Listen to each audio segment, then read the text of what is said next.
Capítulo 7. A visita de Caibar Schutel. Desde 1905, na vizinha cidade de Matão, Caibar Schutel editava semanalmente o jornal espírita O Clarim, que era distribuído nos trens de Araraquarense. Quando saía o jornal, Caibar tomava o trem e ia entregando gratuitamente o exemplar a todos os passageiros. Descia na próxima estação, aguardava o trem que vinha em sentido contrário e retornava para Matão, distribuindo os jornais até que se esgotassem. E pensava consigo: muitas dessas sementes germinarão. Foi um trabalhador incansável, conhecido como bandeirante do Espiritismo, pelo trabalho de divulgação das revelações dos espíritos naqueles tempos difíceis. Beatriz tomou contato com a doutrina espírita por intermédio de um desses jornais. Numa viagem que realizou a São Paulo, pegou o periódico no banco do trem e interessou-se por aquelas informações, que a consolaram no momento difícil de sua vida. Procurou conhecer Caibar Schutel e se tornaram amigos. Caibar era um homem caridoso, possuidor de brilhante cultura e, sobretudo, de notória autoridade moral, uma criatura nobre que empregava todos os esforços possíveis para explicar com clareza os ensinamentos de Jesus e diminuir o sofrimento de seus semelhantes. Suas palavras transformavam o ambiente onde estivesse e isso o fazia admirado pelas pessoas, que requisitavam sua presença, com exceção dos padres que viam nele um inimigo, porque o cristianismo divulgado por Caibar contrariava os postulados da Igreja Católica. Naquele ano, o apóstolo de Matão realizara um de seus maiores objetivos. Lançou a Revista Internacional de Espiritismo, levando conhecimento espírita para além fronteiras. Beatriz enviou um telegrama para Matão e recebeu a resposta de Caibar de que estaria em Araraquara na próxima quarta-feira, no primeiro trem, isto é, chegaria à parte da manhã. Era a senha para o almoço.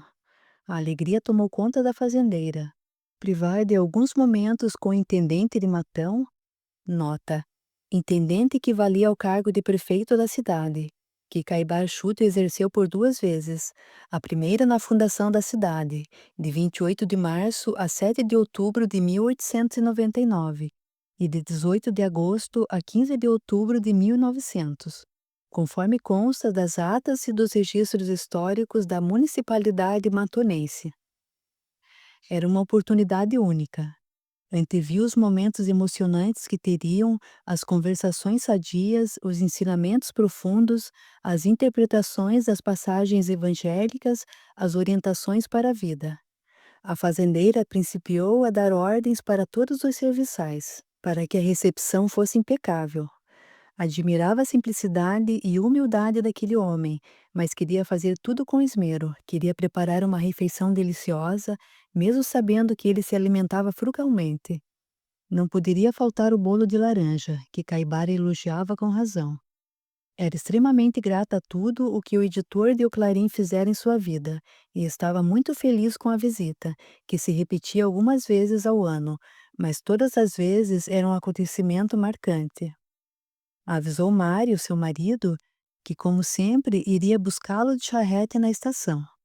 Na recepção, nas portas da estação ferroviária, abraçaram-se demoradamente como irmãos que se amam. A caminho da fazenda, Caibar comentou as novidades, a alegria pelo lançamento da revista, mas reservou a melhor surpresa para contar quando chegasse à fazenda. Após os efusivos cumprimentos, Beatriz tomou a palavra. Seu Schutel, é uma grande honra recebê-lo em nossa casa. Nós o consideramos mais do que um parente, um amigo querido, o pai bondoso que a gente não vê a hora de chegar e que a gente não quer que vá embora.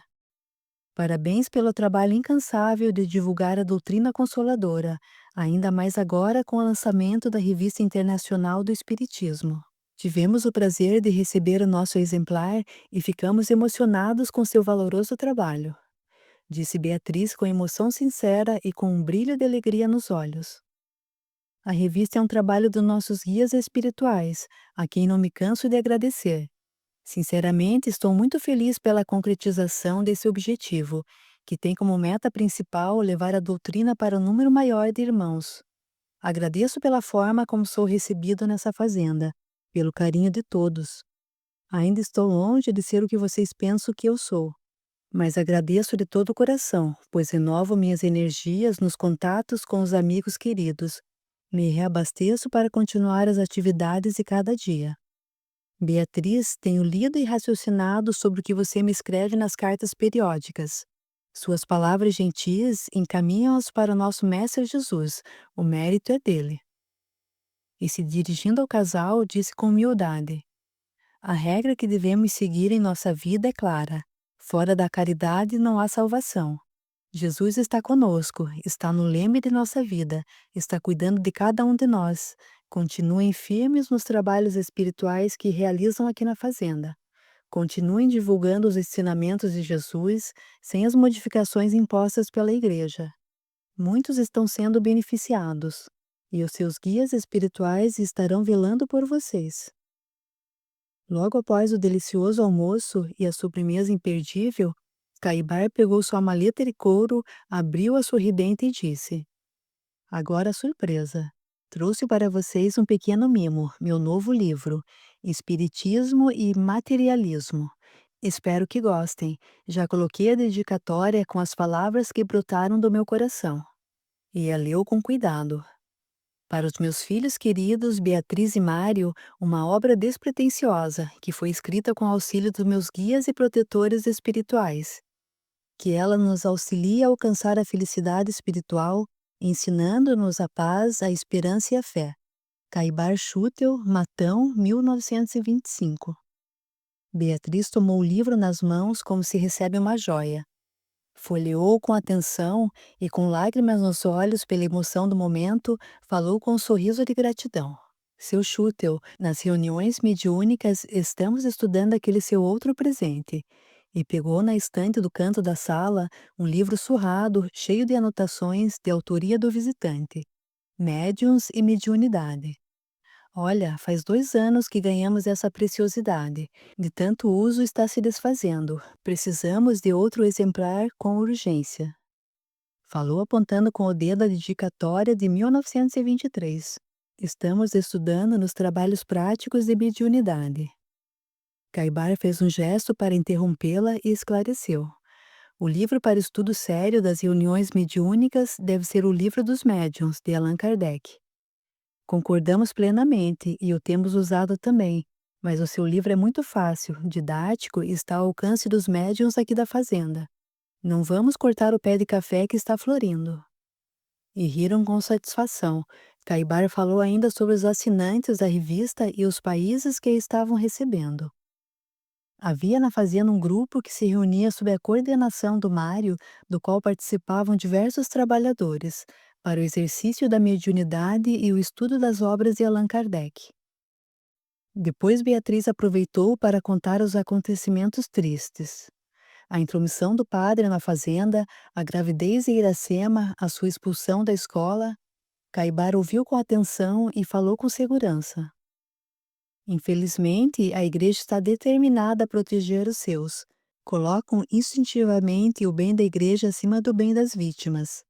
A primeira pergunta que fazem não é como podemos ajudar as mulheres, mas o que devemos fazer com os padres?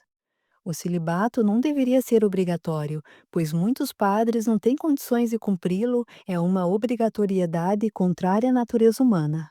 Deveria ser uma decisão espontânea de cada um. O que nos resta nesses casos é amparar as mães e os filhos, fazer o que estiver ao nosso alcance, fazer o bem pelo prazer de servir.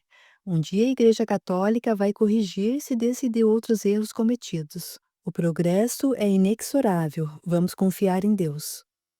Capítulo 8. O ensinamento do perdão. Após 2 dias do encontro que tivera com o bandeirante do Espiritismo, Beatriz convidou Iracema para um chá da tarde na Casa Grande, com bolachas e bolos deliciosos, servidos em porcelanas importadas e talheres de pratas. A toalha de linho branco com motivos florais, engomado com capricho, fora a primeira toalha bordada pela própria Iracema nas aulas do colégio, que logo após concluir o belo trabalho, presenteou a anfitriã, como gratidão por sua matrícula no colégio. Os guardanapos, com os mesmos motivos num tom mais suave, guarneciam a elegante mesa preparada com requinte. Iracema prendeu a respiração quando viu a recepção que lhe foi preparada. ficou emocionada com o respeito da fazendeira por ela, e mentalmente agradeceu a Deus por aquilo que julgava não merecer. Beatriz, como que adivinhando os pensamentos da moça, falou após abraçá-la com carinho. Não fique surpresa, você merece muito mais. Você está se preparando para ser uma grande mamãe, e isso é bom. Como está a sua saúde?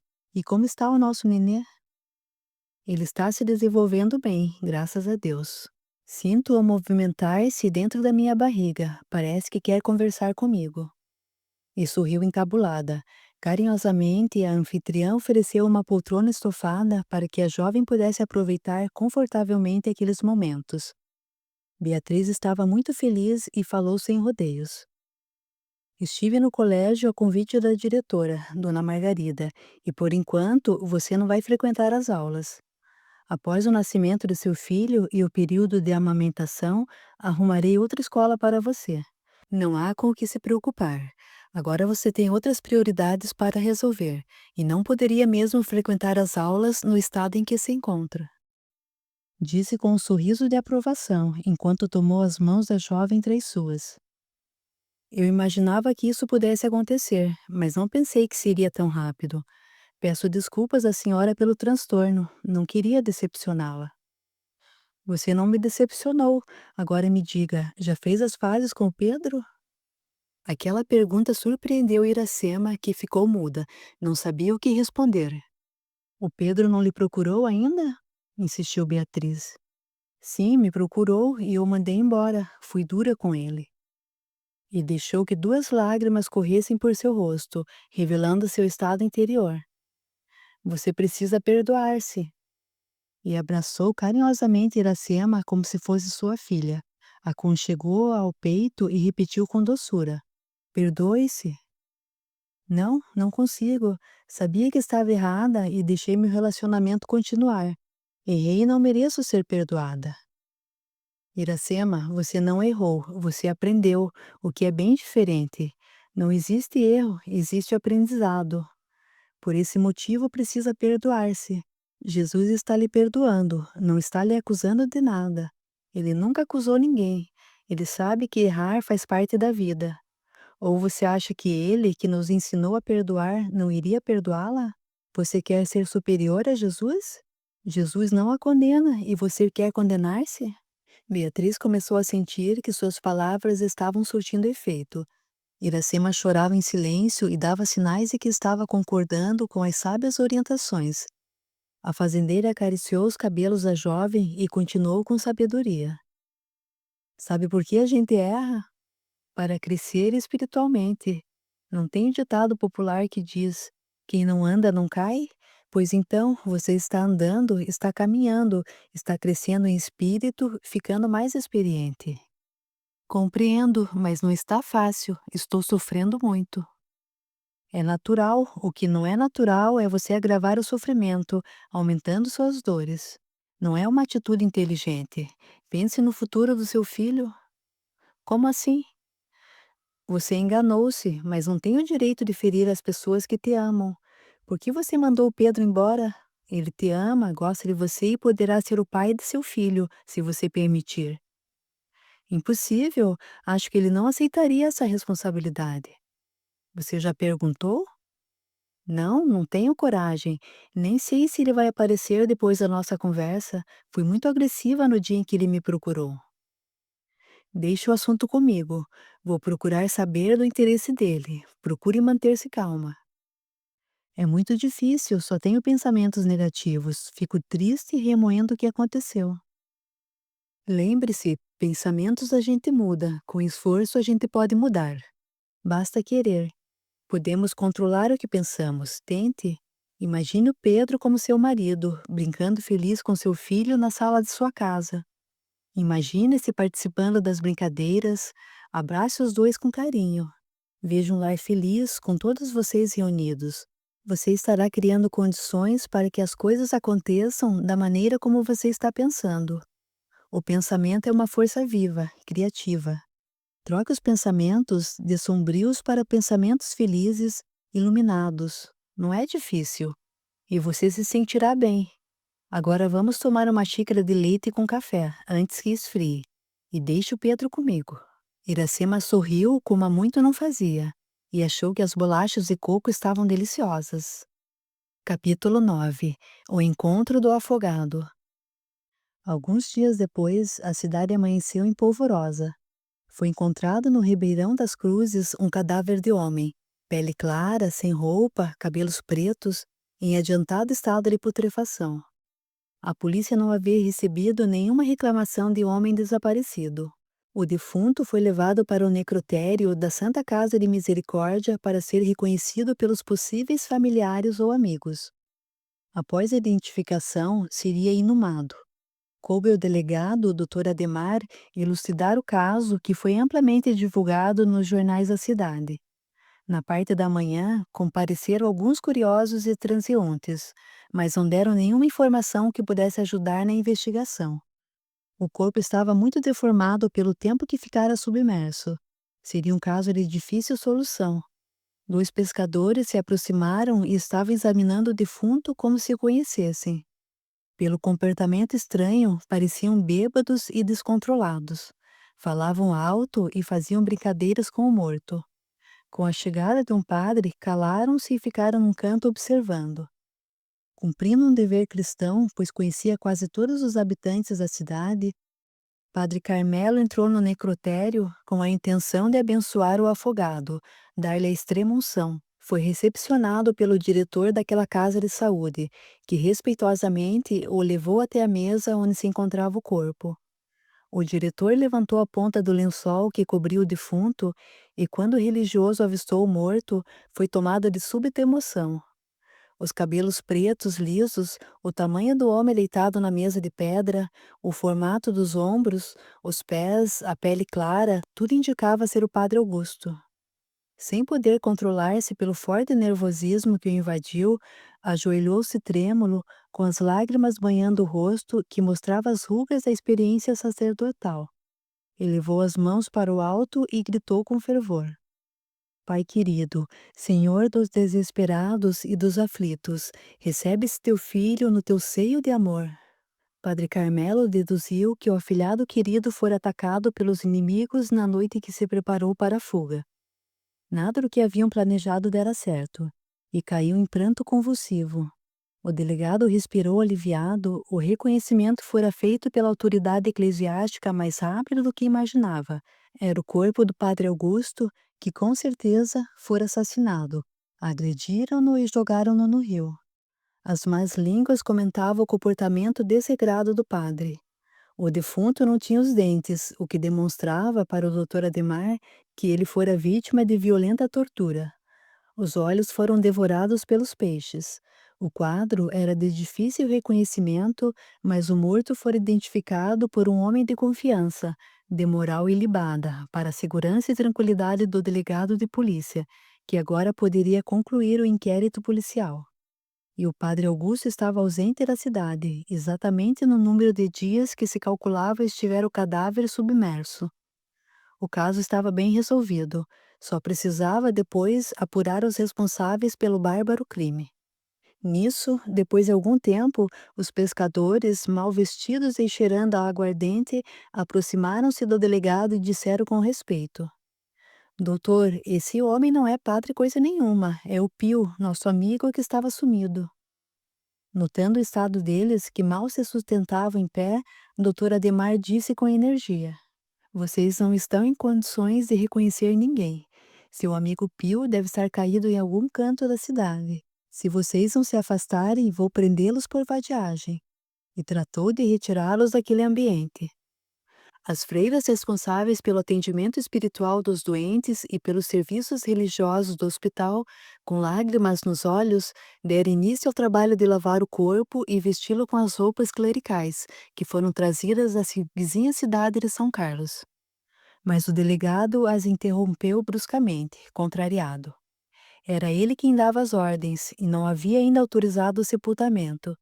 Precisava colher as pistas, realizar os exames periciais, que pudessem revelar os autores daquele bárbaro crime. Auxiliado por um médico, examinaram meticulosamente o corpo e procuraram vestígios que pudessem levar à causa da morte e à localização do criminoso ou criminosos. Depois de alguns poucos minutos, concluíram ser impossível o estudo do cadáver, devido ao tempo em que ficara submerso e aos ferimentos causados pelos peixes. Não havia nada mais a ser feito, o exame fora infrutífero. Cansado, chamou as freiras, assinou os papéis do hospital e liberou o sepultamento. Depois de o corpo ter sido enrolado em faixas com óleo e lavanda, recebeu as vestes bordadas com linho e seda, e os ricos paramentos destinados a conduzi-lo regiamente ao trono de Deus Pai. Zenóbio comentou com sua esposa, Dona Mercedes, as dificuldades para o reconhecimento do corpo do padre Augusto. Muitas pessoas o examinaram, mas apenas o padre Carmelo conseguiu identificá-lo. Dois bêbados que passaram por lá disseram que era o Pio, um amigo de bebedeira, mas o delegado acatou sem titubear a palavra do padre Carmelo, que era o orientador espiritual do defunto, homem ponderado e de confiança do delegado. Dona Mercedes argumentou com sabedoria que o delegado deveria tomar o depoimento de mais 2 ou 3 pessoas para garantir o reconhecimento e, preocupada, perguntou ao marido: por que não chamaram a Iracema para confirmar se era mesmo o padre ou não sabia que ela mantivera um relacionamento com ele? Ela foi chamada, mas negou-se a colaborar. Seria levada à força ao necrotério, não fosse a solução chegar pelo depoimento do padre Carmelo, respondeu Zenóbio com um sorriso malicioso. Capítulo 10. Os funerais do padre. A urna mortuária foi recebida na igreja matriz com o bimbalhar frenético dos sinos, que despertaram os moradores da cidade. A multidão tomou conta das ruas e formaram imensa fila na catedral. O caixão luxuoso estava lacrado, tinha uma pequena janela de vidro e fora esculpido na vizinha cidade de São Carlos, com madeira de mogno reluzente e adereços de bronze polido. Apenas aquela pequena abertura de vidro mostrava o rosto do padre e a cabeça enfaixada com fino tecido de linho branco. Uma grande estátua de Jesus com os braços abertos, de bronze, apoiada na escada do altar, abençoava o caixão. Castiçais com velas brancas acesas circundavam todo o espaço onde fora depositado o esquife. Coroas e vasos de flores diversas tomavam todo o espaço das laterais. A cerimônia era respeitosamente acompanhada pelos 2 bêbados, que foram expulsos do necrotério, mas não podiam ser retirados da igreja, por ser um lugar público e santo. Dona Margarida, diretora do colégio, chorava copiosamente abraçada ao esquife. Quando tentaram retirá-la, desfaleceu e rolou sobre o tapete, quase fazendo tombar os castiçais com as velas. Dizem que levou vários dias para se recuperar da perda irreparável. Foram colocados cordões de isolamento dentro e fora da igreja para organizar a multidão, que se ajuntou em poucos minutos. Foi pedido reforço ao Distrito Policial de Américo Brasiliense para manter a organização da cerimônia. Todos queriam se despedir do padre Augusto. Tonico, você tem certeza de que esse homem é o Pio? Perguntou um dos bêbados. Tenho certeza absoluta. Aquela cicatriz no pé esquerdo foi um corte de facão. Os 2 dedos da mão direita estavam tortos, foram amassados numa moenda de cana. Ele era meu amigo, reconheci só de ver. E agora, o que vamos fazer? Não vamos fazer nada, estão querendo mandar ele para o céu, não sou eu quem vai impedir. E vai ser bom, ele vai fazer amizade com os anjos e preparar nosso lugar. Só que vai ser obrigado a trocar a pinga pelo vinho. Como você sabe que tem vinho no céu? Ora, se tem na missa, tem no céu. É verdade, ele era tão bom que foi promovido a padre na hora da morte. Falou o amigo com profundo respeito. Se você reparar, ele está rindo, observou Tonico. Pudera receber todas essas homenagens depois de tudo que fez? Ele está feliz, bem que merecia, nunca fez mal a ninguém. Agora faça silêncio que o bispo vai fazer o discurso para o nosso amigo. No enterro da minha avó, nem padre tinha, a gente não tinha como pagar. Para o Pio contratar até o bispo de São Carlos. O bispo começou sua oratória, mais ou menos assim. Minhas palavras não deverão ser entendidas em sentido diverso daquele que eu lhes desejo emprestar. Têm elas apenas a verdade de um depoimento pessoal, o valor exclusivo de um testamento fiel. O padre Augusto, que aqui está, não era um homem comum. Foi designado para ser o representante de Deus na terra. Nisso, o Tonico, envolvido pela bebida, não se conteve e gritou: Ele não é o padre, ele é o Pio, ele é o Pio. O bispo fez relativa pausa e entendeu orgulhoso que estavam se referindo ao Papa Pio XI, italiano que governou a Igreja no período de 1922 a 1939. E aquele pobre homem, vencido pela bebida, estava elevando a condição espiritual do padre Augusto de Maria a Papa, que seria o posto mais elevado que um pároco poderia alcançar aqui na terra. Sem que ninguém percebesse, o delegado fez um sinal para que Tonico fizesse silêncio, e o bispo continuou sua fala. O padre Augusto de Maria tinha vida limpa e bela, não tinha nada de misteriosa, era clara como a luz do sol. Alto, forte, cabelos pretos, risonho, admirado pelos fiéis de nossa Santa Madre Igreja e pelas alunas do colégio. Percebeu o lapso e corrigiu-se a tempo, sem perder o ritmo da oratória. Admirados pelos alunos também. Ouviu-se na multidão alguns vizinhos daqueles que conheciam a fama do padre. Professor exemplar, caridoso e querido por todos. Dono de uma modéstia incomum, teve a vida de um santo. O vigário Augusto falava aos homens numa linguagem simples, cheia de ensinamentos e ternura. Aconselhava suas alunas com a doçura do coração e teve uma vida de missionário, digna dos santos dos céus. Contrário às pompas e elogios, era avessa a tudo que não fosse sábio e justo. Procurava os fiéis simples e despojados de luxo e riqueza para abençoá-los e protegê-los com suas mãos caridosas. Padre Augusto de Maria fugia do convívio dos grandes e poderosos, para se acercar dos pobres e dos humildes, minorar-lhes os sofrimentos e a dor, ministrar-lhes com a palavra evangélica e, sobretudo, com os exemplos, as regras de viver piedosamente no mundo onde somos irmãos em Cristo Jesus. Quase todos que ali estavam, uma grande multidão de fiéis e curiosos, choravam de emoção com as sábias palavras do bispo, que continuou emocionado. Quando não estava na igreja nem na escola, estava na casa de alguém, de algum necessitado ou necessitada, socorrendo e amparando com o coração e a alma de um bom cristão. E olhando para o caixão à sua frente, arrematou: Deus te mandou para a igreja para fazer o bem, purificar as almas, transmitir conhecimentos como professor amoroso, sofrer pelos outros. Cumpriste a tua penosa missão e voltaste para o paraíso onde moravas. Sua casa verdadeira, de onde vieste? Sim, porque seres iluminados como tu só têm de humano o corpo. Tua alma é luz celeste que resplandece por onde passa, não morre, não se extingue, não se apaga jamais. Adeus, Padre Augusto de Maria. Houve uma explosão de aplausos. Devido à emoção, Padre Carmelo, chorando muito, compenetrado, não aceitou fazer uso da palavra. O povo saiu a pé carregando o ataúde, cantando músicas sacras. Os sinos tocaram por vários minutos. Uma enorme procissão cobria o trajeto, que ia da igreja matriz à porta do cemitério São Bento. Era a última homenagem que se prestava ao religioso. Acho que nosso amigo era um santo que vivia disfarçado na terra. Não tem outra explicação para tudo isso. E nós, pecadores, não soubemos reconhecer a grandeza de quem bebia com a gente, disse um dos bêbados com sinceridade. Que santo nada, ele é o Pio mesmo, um homem bom, só que bebia demais.